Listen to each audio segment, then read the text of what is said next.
Apresentaremos a continuação as aulas que oferecemos em julho de 2010 a qualificados dirigentes sociais sobre o Capital de Marx, durante curso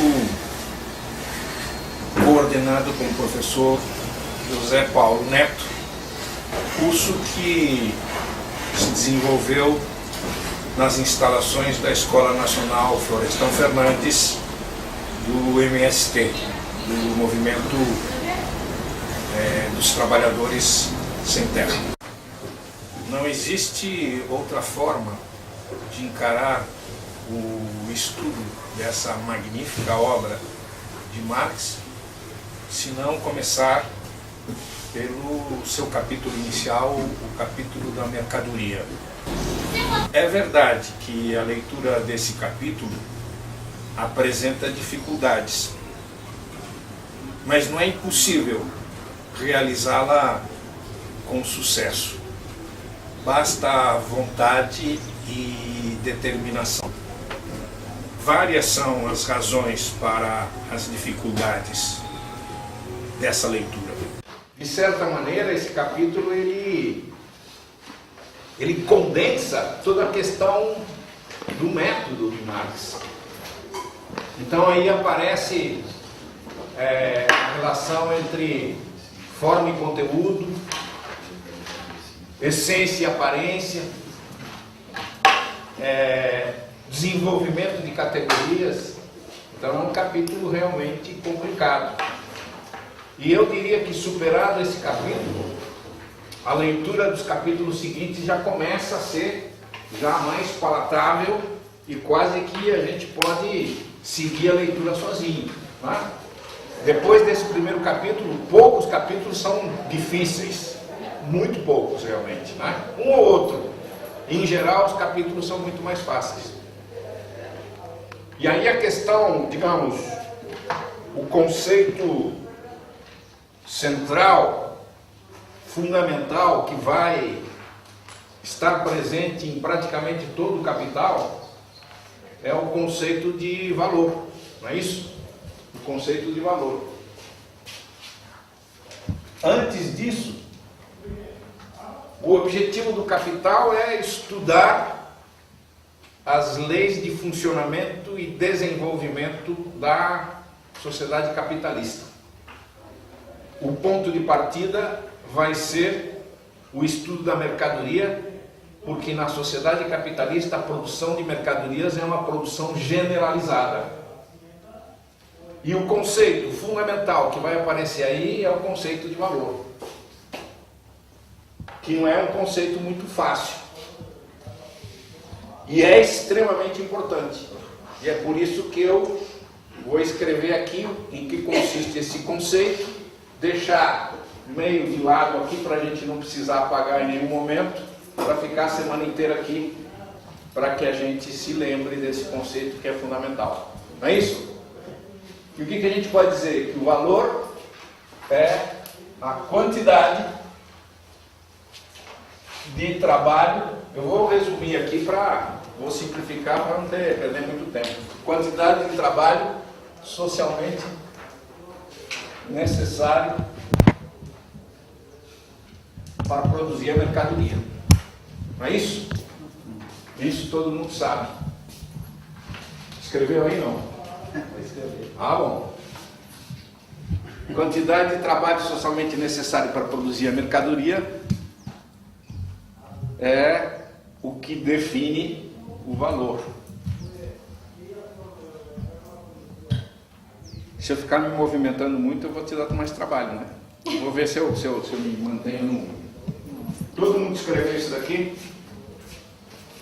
Então, por favor, risquem, apaguem, porque isso está errado.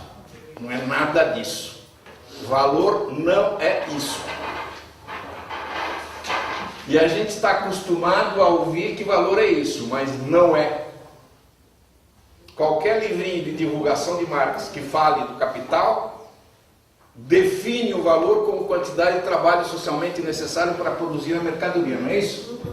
Está errado isso. Com essa visão sobre o valor, nós não avançaremos absolutamente nada na compreensão do capital. Por duas razões. Primeiro, porque não é isso. Nunca foi e não será. Em segundo lugar, pelo fato de que para Marx nada se define. E isso vocês já ouviram, né? Principalmente no curso do Zé Paulo, aquele gravado que a gente comentou no café. Para Marx nada se define, portanto não há definição de valor. E a gente em seguida vai ver, dentro de pouco tempo, vai ver por que não se define nada em Marx. Mas neste momento é do valor. Se vocês observarem bem no capítulo da mercadoria, Marx chega ao conceito de valor antes de falar do trabalho. Quer ver? Ele vai falar do valor já, deixa eu ver, sexto parágrafo no capítulo, ele já vai apontar que ele percebeu a existência do valor. Olha que ele diz no final desse parágrafo, eu falei aqui é sexto, né? O valor de troca é o sexto. Começa qualquer mercadoria se troca por outras, é o sexto. Lá no final, o valor de troca só pode ser a maneira de expressar-se, a forma de manifestação de uma substância que dele se pode distinguir. Que substância é essa? É o valor. Então ele está dizendo aqui que o valor de troca é a forma de manifestação do valor, a forma de expressão do valor. E ele não falou de trabalho ainda. Ele vai falar de trabalho em seguida. Ele fala de trabalho no parágrafo 2 ou 3 parágrafos depois. Muito bem. Como é que Marx chega ao conceito de valor? Qual foi o mecanismo, o método que ele utilizou para descobrir o valor por trás do valor de troca? Porque veja, o valor não é visível, o visível é o valor de troca. E ele, olhando o valor de troca, estudando o valor de troca, ele vai descobrir por trás o valor. Como é que ele faz? Ele faz o seguinte: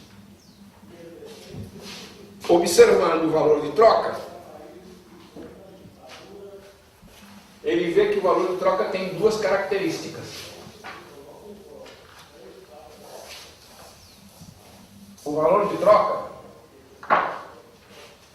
troca,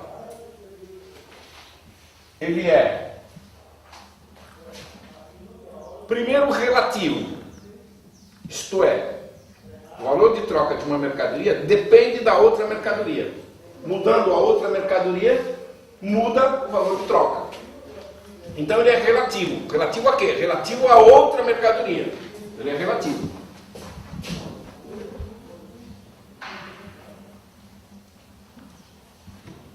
E ele é também variável. Por que variável?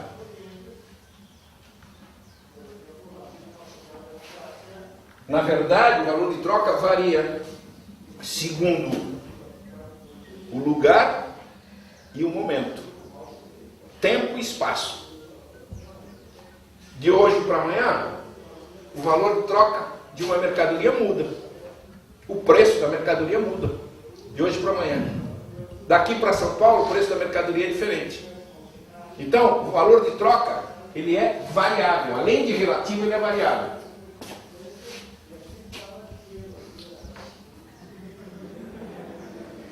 Muito bem. Frente a essas duas propriedades do valor de troca,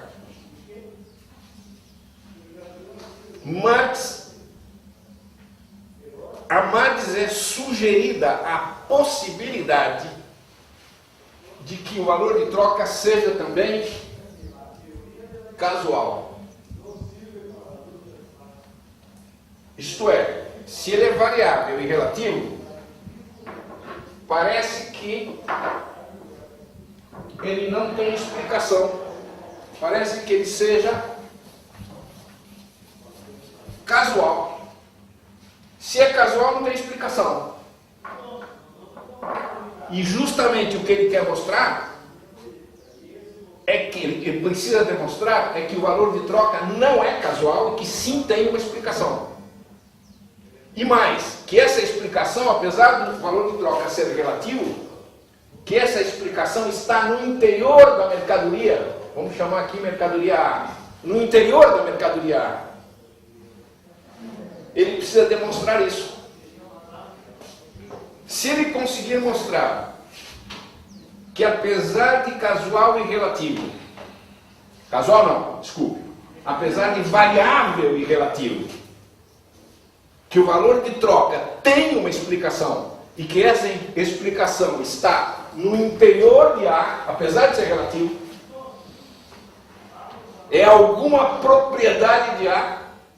Se ele demonstrar isso, o que falta? Simplesmente dar um nome para essa propriedade de A. E o nome vai ser justamente o valor. Mas ele precisa demonstrar que isso é real. Que é real. E aí ele vai dar o nome. Primeiro ele vai descobrir se é real e depois dar o nome. Como é que ele vai demonstrar que existe e é real? Ele vai fazer o seguinte. Ele vai usar de um artifício. O artifício que ele vai usar é muito simples. A variabilidade não é no tempo e no espaço. Não, fica claro. Então, veja, a variabilidade ocorre no tempo e no espaço. Qual é o artifício que Marx vai utilizar? Ele vai utilizar o seguinte artifício. Eu vou eliminar as variações de tempo e espaço. E vou analisar em um instante do tempo em um determinado lugar. Eu vou analisar esses diferentes valores de troca da mesma mercadoria. Então vamos lá. XA, não, vamos botar aqui uma unidade de A igual 2 unidades de B, 3 unidades de C, meia unidade de D, 5 unidades de E, 20 unidades de F e assim sucessivamente. Um exemplo qualquer, ele vai numa feira, num lugar determinado, num momento e chega, pergunta lá para os vendedores ou para os compradores que sabem quanto é o preço das coisas e estabelece essa lista de mercadorias desses valores de troca da mercadoria A, certo? Alguma dúvida? Não. Num lugar e no espaço. E ele diz o seguinte, olhando esse lugar, nesse momento, se eu encontrar uma regularidade no valor de troca, o valor de troca não é casual. Como é isso? Muito simples. O que é casual? Casual não tem regularidade nenhuma. Não é? Sorteio de loteria. Se efetivamente o sorteio da loteria, se o resultado é casual, você não vai encontrar nenhuma regularidade. Por exemplo, todo dia 26 de julho, na Loteria Federal do Brasil, sai o número 3. Durante anos seguidos, fala, opa, alguém está botando a mão na bolinha, porque não é possível. Durante 30 anos, sempre nesse dia sai a pedra número 3, alguma coisa está errada. Isto é, existe uma regularidade, portanto o resultado da loteria não é casual. Você apostou na loteria que está no livro? Eu queria saber que bicho é no dia 26, né? E apostou no 3, não? Não apostei. Não, mas possível é. Durante 20 anos. 30 anos, cara. 30, 50, claro que é. Claro que é possível. Mas qual que é a suspeita tua? Sim, mas é possível, não é? Tem uma Dentro da- verdade de um problema. Eu não suspeito nada. Eu não suspeito nada. Não, mas dentro da Eu possibilidade. acredito, claro que é. Aí eu acredito que o capitalismo é maravilhoso. Uma helicóptero. E vou apostar no 3 no próximo ano. Certo. E provavelmente vou ganhar. Né? E se sai o 3, o 27, o 35, o 42 e o 67? Sempre no dia 26. O que eu faço? Aposto no próximo ano e ganho. E aí você vai continuar dizendo, a loteria brasileira é bem séria. Né? E você não aposta não porque você não acredita, porque é casual. Agora, claro que pode. Estatisticamente pode. Qual que é a probabilidade? 1 bilhões. Bilhões. É mais fácil eu passar de avião em cima da minha casa, que avião não passa lá em casa, cair pela janela e cair dentro da piscina da minha casa, não tendo a minha casa nenhuma piscina. É mais ou menos a mesma probabilidade. Né? É mais ou menos a mesma. Né? Não, é uma probabilidade tão pequena. Não, e ainda que eu sobreviva ainda. É muito pequeno. Então eu vou dizer, eu suspeito. E não se molhe. Não se molhar. Não, se não tem piscina, realmente não dá para se molhar. Né? Agora, eu suspeito então que não é casual. Se há uma regularidade, não é casual.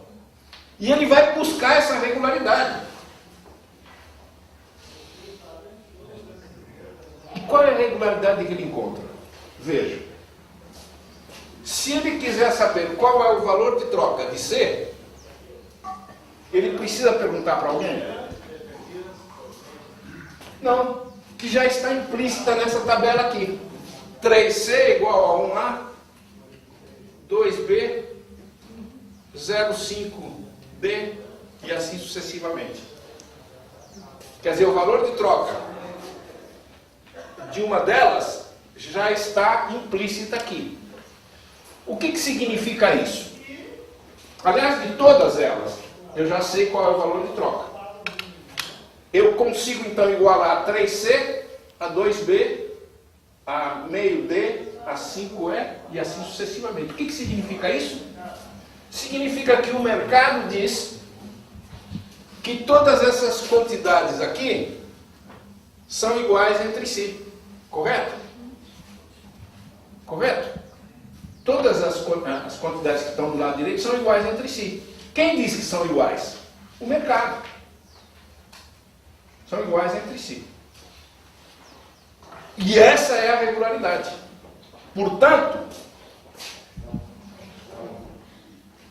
a pergunta agora que ele vai se fazer é a seguinte: quem está obrigando que as mercadorias que estão do lado direito sejam iguais entre si? Quem é que obriga isso? Obviamente, quem está determinando que as que estão do lado direito sejam iguais entre si é a mercadoria A. É alguma propriedade de A que faz com que as que se relacionam com ela sejam iguais entre si. Embora os valores de troca sejam relativos, é uma característica de A que faz com que, nesse instante, nesse mercado, todas as mercadorias sejam iguais entre si, nessas quantidades.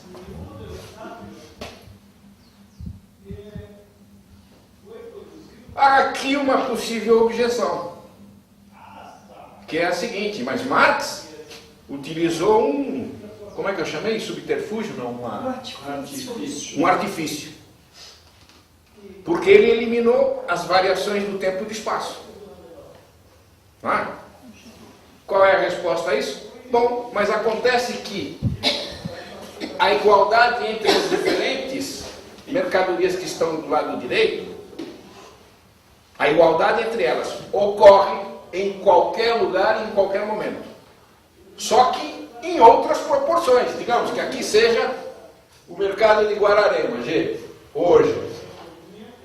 O mercado do Brás, vai ser diferente. 1A igual a 2,5B, 2,5C,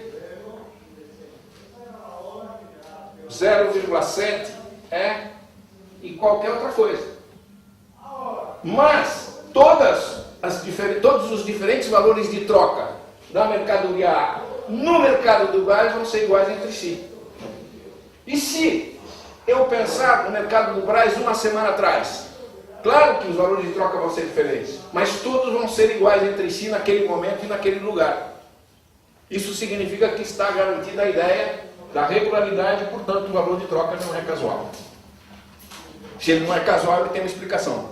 E a explicação está no interior de A. Qual é o nome que eu vou dar para essa propriedade de A? Valor. Valor é um nome que Marx escolheu para essa realidade que ele descobriu. Em que consiste, então? Vou descrever, não vou definir. Em que consiste esse termo, valor? Representa quê? Representa, neste momento, um poder de compra que tem certa magnitude da mercadoria A, que permite que ela tenha valores de troca de certa magnitude. É um poder de compra, portanto. Tudo bem. Valor, poder de compra. Poder de compra. O que ele vai fazer agora? A partir daí, ele vai estudar o valor mais de perto. Ele já descobriu, vejam, o valor não é uma ideia. O valor não é uma ideia. O valor é uma realidade que está na natureza da mercadoria. Claro que por estar na realidade,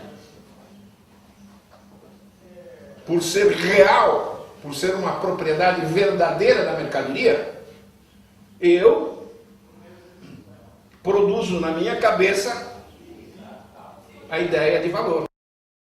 Então, é real.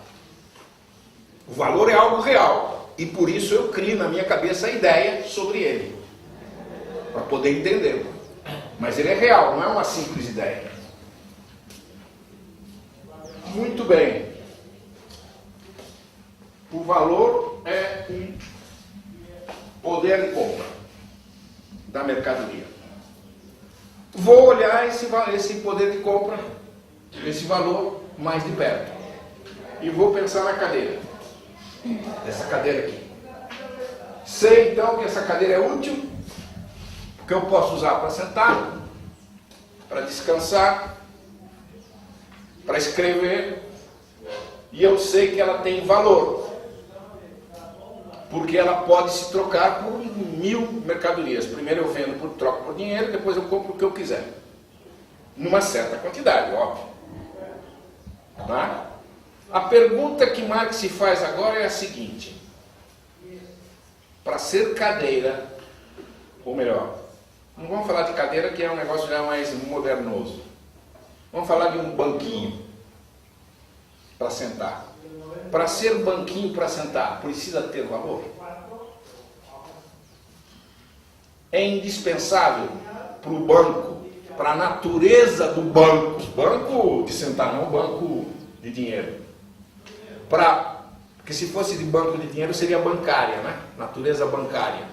Como é banco de sentar, deve ser natureza bancal. Né? Não é? O português está perfeito, não? Então, para a natureza bancal. Bancal se escreve como? Se escreve assim, ó. Bancal, para diferenciar de, né? Assim, português bem bonitinho. Para ser banco, para ser essa natureza de banco, precisa ter valor? Resposta? Mais alto que eu não escutei. Vocês nunca viram um banco? Nunca existiu na história da humanidade um banco que não tenha valor? Sim ou quê? Existiu ou não? Isso significa que para ser banco não precisa ter valor. A natureza bancal não exige que a existência do valor. Isso significa que o valor, que é um poder de compra, não é um poder natural do objeto produzido pelo trabalho. Não é natural. Porque numa sociedade primitiva, eu queria um banco, fui na natureza, cortei uma árvore e fiz um banco. Tem trabalho no banco e não tem valor. Com esse banco, numa sociedade primitiva, eu não compro nada. Tem utilidade, claro, mas não tem valor. Não tem valor de troca. Se não tem valor de troca, não tem valor. O valor só existe se houver valor de troca. Algo que tenha valor tem poder de compra sobre outras mercadorias. Se ele não compra nada, porque ele não tem poder de compra, não tem valor. Isso significa o quê? Que o valor é uma característica da mercadoria, mas e é real, mas não é uma realidade material, é uma realidade mais alto, sou surdo, não dê risada, é uma realidade social. É uma realidade social. Se não é da natureza, o valor é real. Eu descobri como realidade nesta mercadoria. Só que é uma realidade que não é da natureza material desse objeto. Se não é da natureza material, só pode ser social. É uma característica da cadeira, do banquinho, e é uma característica que o banquinho não tem por ser banco. O banquinho tem por ser o quê? Produto de um trabalho em uma sociedade organizada de maneira mais alta. De maneira quê? Capitalista, nesse caso nosso. Capitalista ou mercantil pré-capitalista também, mas capitalista com certeza. Para ter valor, o produtor do banquinho precisa ter produzido o banquinho como mercadoria. Portanto, exige uma sociedade mercantil, no caso capitalista que é a nossa. Mas também antes do capitalismo. Então, o que eu posso dizer sobre o valor? Eu posso dizer, não é definição, estou descrevendo. É uma propriedade da mercadoria. É uma propriedade real. Mas não é da natureza material do objeto, do valor de uso, é uma propriedade social. Isso significa o quê? Isso significa que o valor de uma mercadoria mostra que a mercadoria, ou melhor, mostra que o produto do trabalho foi resultado da produção numa sociedade mercantil. O valor de um produto do trabalho mostra que ela surgiu sob relações mercantis. O valor desta cadeira me diz, esta cadeira foi produzida por uma sociedade mercantil. O valor expressa relações mercantis. Está claro isso? Mais ou menos, porque eu não consigo separar o valor de uso disso aí. E na sociedade primitiva? O valor de uso está dado na sociedade primitiva igual. Sim, Então, sem dúvida. separar agora. Mas eu pergunto, na sociedade... falar valor de troca, então. Na sociedade primitiva tinha valor de troca? Não. E valor? Tem. Qual o valor? Valor de uso. Não esse conceito. Valor de uso, exatamente. Mas eu crio um novo conceito que não tem nada a ver com o valor de uso, que eu chamo de valor, porque é chamado de macaco. Se você quiser, eu mudo o nome. É uma questão de nome. Mas veja, valor de uso é uma coisa, valor que Marx chama de valor é uma coisa completamente diferente. Não tem nenhuma relação. Tem, mas é outra. Né? Depois a gente vê. Mas aí é uma questão de nome. Em qualquer sociedade, veja o que Marx vai dizer. Veja que gênio que é esse bicho feio aí. Veja, ele diz, a mercadoria, cadê o que eu tinha escrito já? A mercadoria, ela é valor de uso e valor. Eu tinha colocado valor de troca, né? Só espera um pouquinho. Agora substituo por valor. Ele diz, o valor de uso é o conteúdo material da riqueza. Vou avançar um pouquinho para responder isso daí. É a base do valor de troca. Sem dúvida. E o valor, o que Marx vai dizer que é? É a forma social e histórica da riqueza na época mercantil. Isto é, a riqueza, em qualquer época histórica, ela está constituída por valores de uso. Qualquer época histórica. A forma como a riqueza, que é valores de uso, aparece em determinada etapa da sociedade humana é a forma valor, que não é a forma que existe em toda a história da humanidade. Não. Existe uma parte da história, pequena, é verdade, nem tão pequena, que a forma não é mercantil, que é o início da humanidade. E existe, pelo menos acreditamos que vai existir, uma sociedade pós-capitalista em que a riqueza vai ser valor de uso, mas não vai ser valor. Como é que chama essa sociedade? Comunista. Então, o valor é a forma de existência da riqueza em determinado período. E mais importante que isso, é verdade que o valor existe e existiu durante um período muito longo de tempo da história da humanidade. Né? No feudalismo tinha valor. Na época romana tinha valor.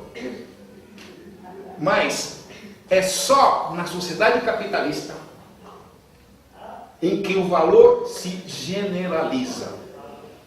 Praticamente tudo que tem valor de uso tem valor. Me dê um exemplo hoje de algo que tenha valor de uso e que não tenha valor. Hoje. Mais alto, por favor. Todo mundo fala baixo nessa turma, caramba. Está esquentando ainda. Está esquentando, né? Um exemplo de valor de uso que não tenha valor hoje na nossa sociedade capitalista. O ar. Já começa a ter valor, né? Mas o ar é uma boa ideia. A água já não é, já é menos do que o valor, do que o ar, né? A água já. E o ar daqui a pouco. Mas o ar é um bom exemplo. Agora bota. Vai ter carbono é. Já está, né? Agora bota 50 anos atrás, do capitalismo. Vamos pensar o quê? Tem alguém aqui de Mato Grosso? Não? Quem? Do interiorzão lá de Mato Grosso, 50 anos atrás. Tem banana lá, não? Plantação de banana. 50 anos atrás? Não tinha. Só tinha mato, não tinha nem gente lá. Então não vamos para o Mato Grosso, não. Vamos lá para o Paraná. Paraná, 50 anos atrás, lá no norte do Paraná, eu vivia no campo. Eu queria, por exemplo, Não tinha nem gaúcho. não tinha nem gaúcho. Eu queria pinhão. O que eu fazia? Eu ia no Walmart e comprava 1 quilo de pinhão. Tinha isso? Chuchu. Chamam chuchu vocês? Sim. Chuchu. Eu ia no Carrefour e falo, quero 1 quilo de chuchu. O que significa isso? Que o avanço do capitalismo, o desenvolvimento do capitalismo, transforma em mercadoria cada vez mais produtos. Não é? Hoje, por exemplo, na minha terra, se você bater na porta de uma casa e pedir um copo de água, e você falar quanto é, a dona Maria vai falar, não é nada. Não é isso? Vai na Avenida Paulista em São Paulo e peça um copo d'água num bar, e saia sem pagar. Quer dizer, o capitalismo, mesmo num momento, espaços diferentes, o nível de mercantilização das coisas úteis é diferente. Tá? No interior do Brasil ainda, vários produtos não são mercadoria, não tem valor. Tá? Eu imagino que em vários lugares do Brasil hoje, você não compra banana, você pede para o vizinho, não é isso? E vários outros produtos, chuchu também, chuchu você pega na cerca, não é isso? Pô, hoje você vai em Vitória, um quilo de chuchu custa R$1,50, que é um absurdo. Chuchu é 99% água, ou não é? Estou exagerando? Estou exagerando ou não? 95%. Hã? É o quarto estado da água. É o quarto estado da água. Agora, que é bom, que é gostoso, eu gosto. Camarão com chuchu. Líquido, gasoso. Líquido, sólido, gasoso e chuchu. Aí mostra que a água virou mercadoria. Né? Mas então, vejam que o valor, o que o valor mostra? O valor de uma coisa. Mostra que aquela coisa é mercadoria, que foi produzida como mercadoria, que a sociedade impôs àquele produto a qualidade de valor. E o valor, quanto mais generalizado ocorrer na sociedade, mostra o grau de desenvolvimento capitalista do lugar. Desenvolvimento capitalista não significa que o capitalismo é melhor, significa que é pior, né? Quanto mais desenvolvido, desenvolvimento e ser bom ou ruim não tem nada a ver uma coisa com outra, né? Falei bobagem agora, não é que quanto mais desenvolvido, não é que eu falei? Mas vocês entenderam, né? Como ninguém reclamou, e vocês estão falando muito, é porque todo mundo entendeu o que eu quis dizer e não disse. Tudo bem. Então, o valor é uma propriedade da mercadoria, que é produto do trabalho, não é? É uma propriedade imposta a ela pelas particulares relações sociais existentes, mercantis existentes. O valor é uma expressão das relações mercantis que aparece como qualidade, como propriedade, como um adjetivo da cadeia, da mercadoria. É uma propriedade, uma característica, um adjetivo. Só que é uma característica social. Real, sim, mas não material, social. Expressa as relações sociais sob as quais aquele produto foi produzido. Eu poderia dizer o seguinte, que o valor é uma espécie de passaporte. Eu tenho um passaporte brasileiro, o que ele diz? Diz, o portador desse documento nasceu no Brasil, tem nacionalidade brasileira. O valor é um passaporte da mercadoria. O valor diz, essa mercadoria nasceu sob relações mercantis. Ela é algo produzido de maneira mercantil. Professor, mas me deu nó aqui. Como? Me deu nó. Por quê?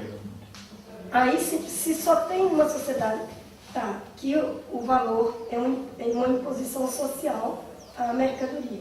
Mas aí se não tem valor, eu posso dizer que aquela coisa é uma mercadoria? Não.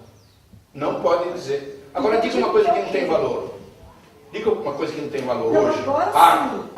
Agora sim. Mas lá, veja lá, valor de uso, como é que o senhor escreveu lá, aquele CMR? Não sei O senhor não escreveu coisa nenhuma, quem escreveu fui eu. Foi você. É.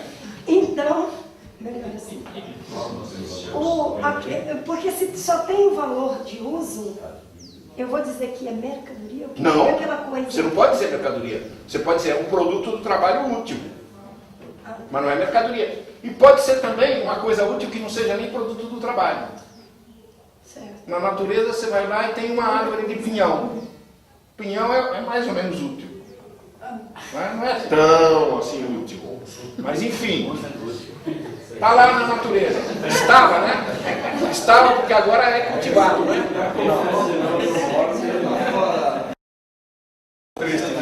Não, eu já não como pinhão hoje, ó. É, brincadeira. Ele se atrasou para chegar por causa do pinhão e você fala isso. Você atingiu o ano. Você é boa locação. Entre o chuchu e o pinhão.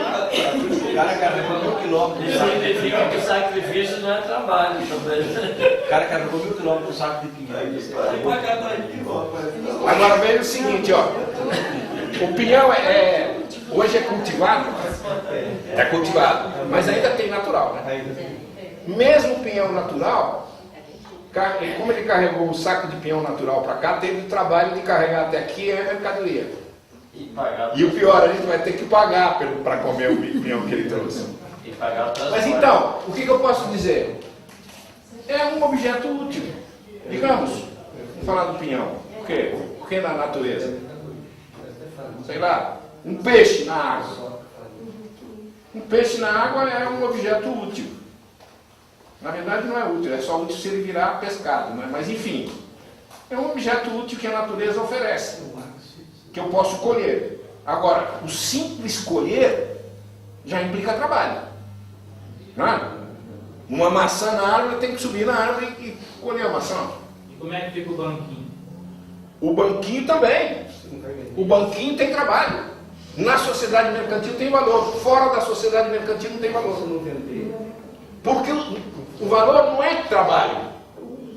O valor só existe se as relações são mercantis. Agora, um banquinho, ele é útil e produto do trabalho, mas não é mercadoria. Certo? Não tem valor. Não tem valor. Tem valor de uso. Ou melhor, ele tem valor, ele não tem macaco. Quer dizer, ele tem valor de uso, não tem valor. Entendido o valor como expressão de relações mercantis. Não é? E, portanto, se ele não tem valor, ele não tem preço, ele não tem valor de troca. O valor de troca, o que é do valor? O que é o valor de troca do valor? Eu olho a mercadoria e não vejo valor nela. Vejo? Não. O que é o valor de troca? O valor de troca mostra se esta cadeira tem valor de troca, é porque tem valor. Se ela tem valor de troca, o valor de troca, o que ele está mostrando? Está mostrando que por trás dele existe o valor. O valor de troca é expressão do valor. Manifestação do valor. Manifestação fenomênica. Desculpe o palavrão. Fenomênica. Minha mãe me proibia de falar essa palavra, mas como nós estamos entre adultos, o valor de troca é o quê? Expressão fenomênica. O que significa isso? Do valor. Significa que o valor de troca é visível e manifesta a existência do valor por trás dele. O valor de troca é aparência. O valor é essência, não é visível. Eu tinha entendido que esse valor aí, quando ele falava isso, era o valor de uso. Agora não é valor. Enquanto essa função social na sociedade mercantil. Eu nem estava que fosse, bom, o valor de troca é uma materialidade, manifestação do valor de uso. Porque veja, na tua leitura, Marx está falando o seguinte, ó, a mercadoria é a unidade de duas coisas, valor de uso e valor. Ele diz, eu vou deixar de lado, por enquanto, o valor de uso. Eu vou olhar somente o valor de troca. Você lembra disso? Logo no começo. E ele vai abandonar o valor de uso por um tempo. Ele só vai voltar a se preocupar com o valor de uso mais tarde. Ele diz, valor de uso, o valor de uso, ele é o motivo de estudo do que ele chama de mercadologia, não sei, né? Merciologia. Mas não me interessa nesse momento. Eu vou me concentrar no valor de troca, que é o outro lado da coisa. Tá? E esquece o valor de uso. Ele vai voltar ao valor de uso, sabe quando? Quando ele falar da força de trabalho, daí ele precisa. Já vou advertir o seguinte, já posso até dizer. o conceito de utilidade de Marx, embora Marx não diga, não expresse claramente isso, é diferente do conceito de utilidade do pensamento neoclássico, neoliberal. Qual é o conceito de utilidade para o pensamento neoclássico, para a economia burguesa? Utilidade para a economia burguesa é uma relação subjetiva indivíduo-objeto. É uma relação subjetiva. Esta cadeira vermelha eu gosto. Ela é útil para mim. Se ela fosse uma cadeira verde, eu diria, não gosto de cadeira verde, a cadeira verde não é útil para mim. É uma relação subjetiva.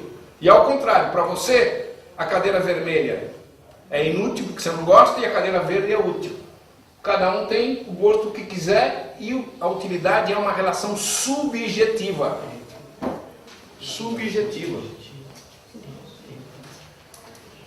E se nós, subjetiva, esse é o conceito neoclássico, neoliberal da economia burguesa. Nesse primeiro capítulo, qual é o conceito de utilidade que Marx expressa? É o mesmo, igualzinho. Não é? O que Marx diz? Não importa se a utilidade provém do estômago ou da fantasia do indivíduo. Isso significa, meus amigos, que a utilidade para Marx é uma relação subjetiva, indivíduo-objeto. E Marx está caindo nas malhas da economia burguesa. Está? Não. É que para Marx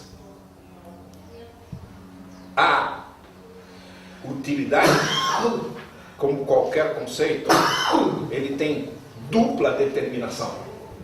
A utilidade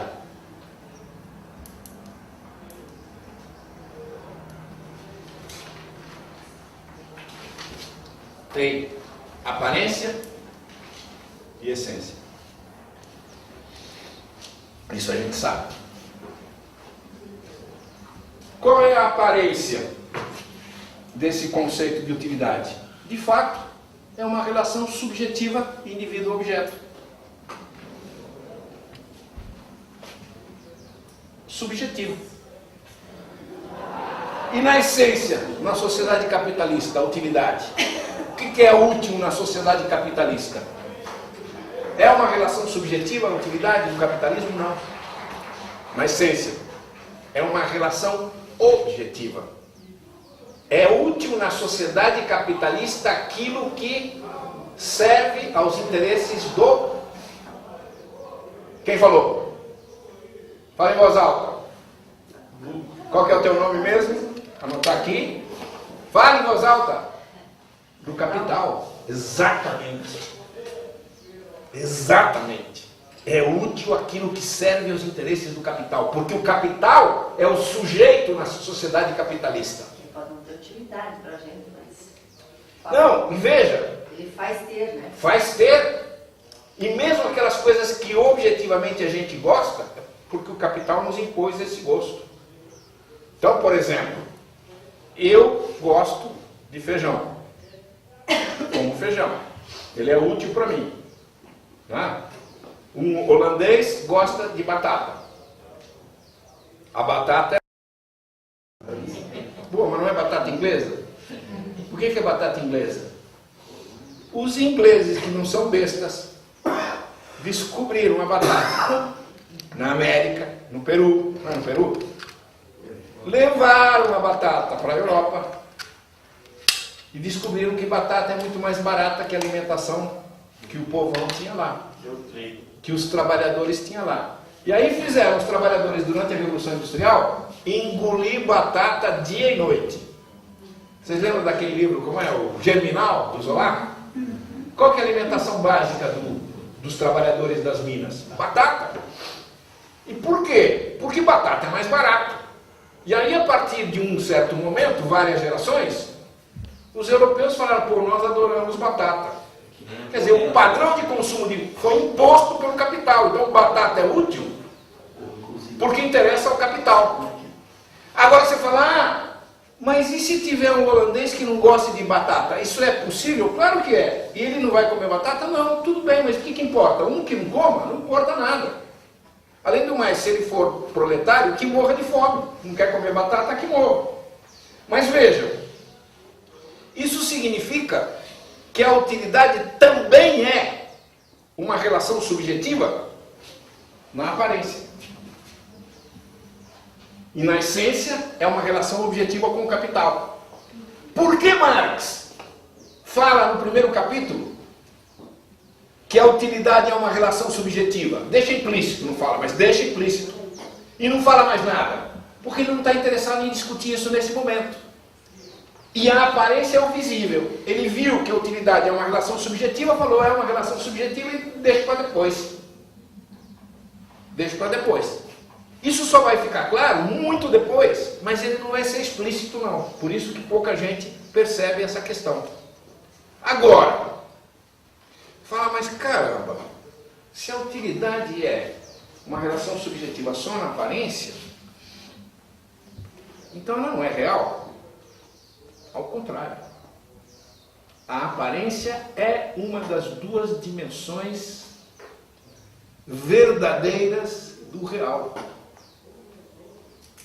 A aparência, muita gente se equivoca ao considerar a aparência como um erro do observador. A aparência não é um erro do observador. A aparência é uma das duas caras do real, é tão real quanto a essência. Qual que é o comentário? Faça alto para economizar a minha garganta. Você concorda ou não? É? Qual foi o comentário? Quer falar não? Segredo. Hã? Nada. Você introduziu antes, né? Não conceitou, mas estava descrevendo que o valor de troca é a aparência. E o valor de troca é real. E é real. E o valor é a essência. Isso vai ficar claro para nós se você chegar a ler o capítulo 21, chegava a ler? Ou a acumulação, como é, reprodução simples. Ali fica claro que a aparência é algo real. Marx não diz com essas palavras, mas vai ficar claro. A aparência é real, tanto quanto a essência. Mas aí os meus alunos perguntam, bom, tudo bem, a aparência e a essência são reais, tão reais uma quanto a outra. Mas qual é a diferença dela? Aí é que está a questão. Aí é que está a questão. Nós vamos voltar sobre isso. Mas isso é um aspecto que eu acho importante ver desde o começo. Embora seja difícil para alguém que está começando a ler Marx, né? Porque não tem muita cancha, mas para vocês tudo bem. E é importante que se diga desde já. O que acontece é o seguinte. Ambas são reais. Mas há um certo, eu não sei como dizer, um certo predomínio, uma certa relevância maior da essência sobre a aparência. Uma grande relevância maior de uma em relação à outra, embora ambas sejam reais. Por quê? Pelo seguinte, a aparência, ela simplesmente é. Ela não tem que dar satisfação para ninguém. Ela é assim, ponto final. E ela, muitas vezes, ela esconde a verdadeira essência das coisas. Não é? Ela esconde. A essência é mais complicada. Por quê? A essência precisa, além de dizer como ela precisa dizer por que a aparência é diferente dela. Como é possível que, sendo eu essência desse jeito, a aparência diga que eu sou diferente? A essência tem que explicar isso. Em outras palavras, a essência tem a tarefa de dizer como é, de explicar-se por que é assim, de explicar por que a aparência faz com que se pense que a essência diverge do que efetivamente é. Não sei se ficou claro isso. De certa maneira, eu poderia dizer que a essência contém dentro de si a aparência. Em que sentido? Ela tem que incorporar dentro de si a explicação de por que a essência mostra, porque a aparência mostra que ela é outra coisa. Talvez isso fique muito em abstrato agora, mas nós vamos ver depois. Por exemplo, capítulos fundamentais de Marx. Lá para frente. Quem não leu tem que ler. Quem não leu ainda não entendeu Marx. Não entendeu o Capital, que é o capítulo 1 e 2 do livro 3, volume 4. Preço de custo e lucro. Marx vai mostrar a diferença entre mais-valia e lucro. A mais-valia sendo a essência e o lucro sendo a aparência. E ele vai mostrar como é possível que, sendo a mais-valia fruto da exploração, na aparência o lucro é outra coisa. E de fato é. Só para ilustrar isso. Só para ilustrar. Não deveria falar isso não. Mas para ilustrar isso. Tomem um empresário individual. Ele só vai ter lucro se ele for competente. Se ele for essa palavra maravilhosa que deixa a gente estimulado, empreendedor. Não é? Se ele for sagaz. Se ele for competente. Se ele for um incompetente e não sagaz, ele tenha prejuízo e vai à falência. É verdade isso? É. Quem nega isso? No entanto, o fato disso ser verdade não exclui que o lucro tem como origem a mais-valia. Fruto da exploração. Como é que se unem as duas coisas? Como é que é possível que sejam ao mesmo tempo uma coisa e outra? Aparência e essência. Como é que a essência vai explicar que a aparência seja assim, negue e por que nega e por que ela é verdadeira, a verdadeira essência? É isso que Marx faz, começa a fazer no capítulo 1 e 2 do livro 4. É brilhante. Em particular, fundamental nesses dois capítulos é o primeiro parágrafo. Se a gente tiver a oportunidade, eu nem trouxe o livro aqui, agora, a gente vai ler pelo menos esse parágrafo para entender a lógica de Marx em relação a esse conflito, a essa oposição, a essa contradição entre essência e aparência. Já no capítulo 21 do livro 1, nós poderíamos ir caminhando isso no intervalo, essência e aparência, e depois nós voltamos volta na mercadoria. Então, porque o primeiro livro, não, volume 4. Volume 4. Volume. Livro 3, volume 4. Que o primeiro livro está dividido em duas partes, né? 2 volumes. O segundo, um volume só, e o terceiro, 3 volumes. Então é o quarto. Eu trouxe aí, em algum momento eu trago para cá, a gente dá uma lidinha. Vamos